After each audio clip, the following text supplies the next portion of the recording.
Not just because my nipples aren't hard. Although that is true. But the other thing is I turned 68 this year.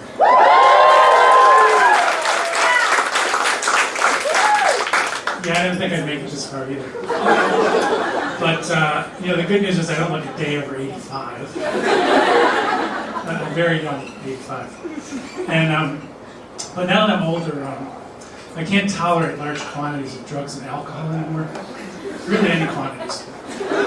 So the only way I get high now is secondhand pot smoke. Like, if I see a guy on the street smoking a joint, I'll get up kind of uncomfortably close. And I'll just take it in. And then I walk up and down the block, and every time I get near, I say, thank you.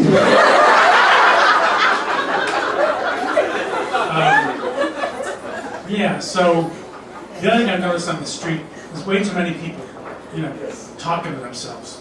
And ends up a lot of them are on the phone, which is even worse, actually. And they don't realize you can hear them. So this guy walks by me the other day, and somebody says, I have herpes. So I said, congratulations. Then there was this woman kind of ranting. She said, yeah, I can't tell if he's a psychopath or a sociopath. And I was like, yeah, that's how I feel about Trump, too. So the other thing that's different about me from other comics is I work at a foreign policy think tank. Yeah, that's the usual reaction. But in theory, I'm supposed to be promoting world peace. But as you've noticed, I'm fucking up royally. So, I should probably be fired for incompetence. But I realize as long as I sound like I know what I'm talking about, I can keep my job. So I was on CNN, and the host said, Mr. Hartung, what's next for Ukraine? I'm like, how the fuck should I know? I'm like a foreign policy expert? And then I was like, oh fuck, I am supposed to be. So I said, well, I'm so glad you asked me that question, Brent. And, I think probably the two sides are either going to hunker down for a long war, or they're going to go straight to the negotiating table.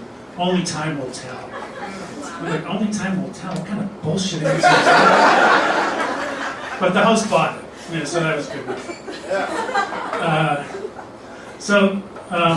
The other thing about going on TV is I don't really look like an expert, because there's this thing called the resting face, which is what you look like. You're on camera, you're not saying anything.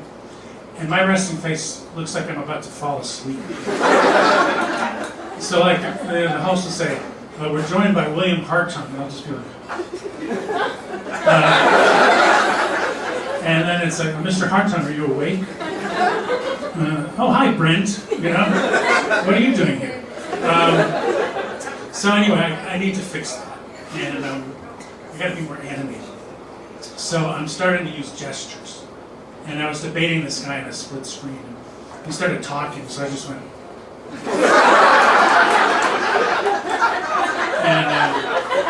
And then he said something silly, and I just went. And finally, he went over the top, and I was just like. I did that on Fox News once. I was banned for life. Because they have such high standards.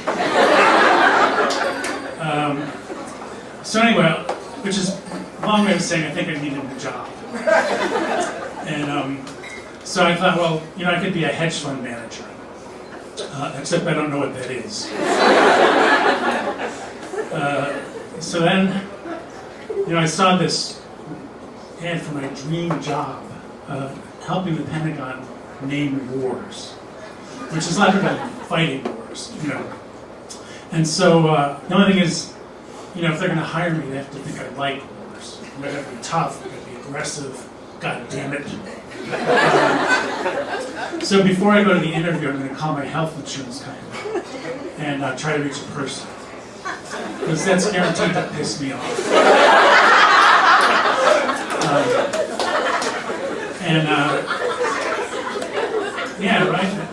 especially if it's a young crowd, they don't have health insurance. So why would you call them that?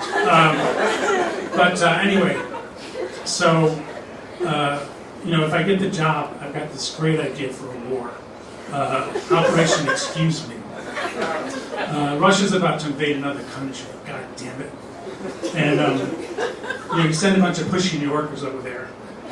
And as the troops approach the border, my neighbor Blanche goes up to them and says, excuse me, we got here first. And trust me, you don't want to fuck with Blanche. So the troops turn around and go home. Thank you.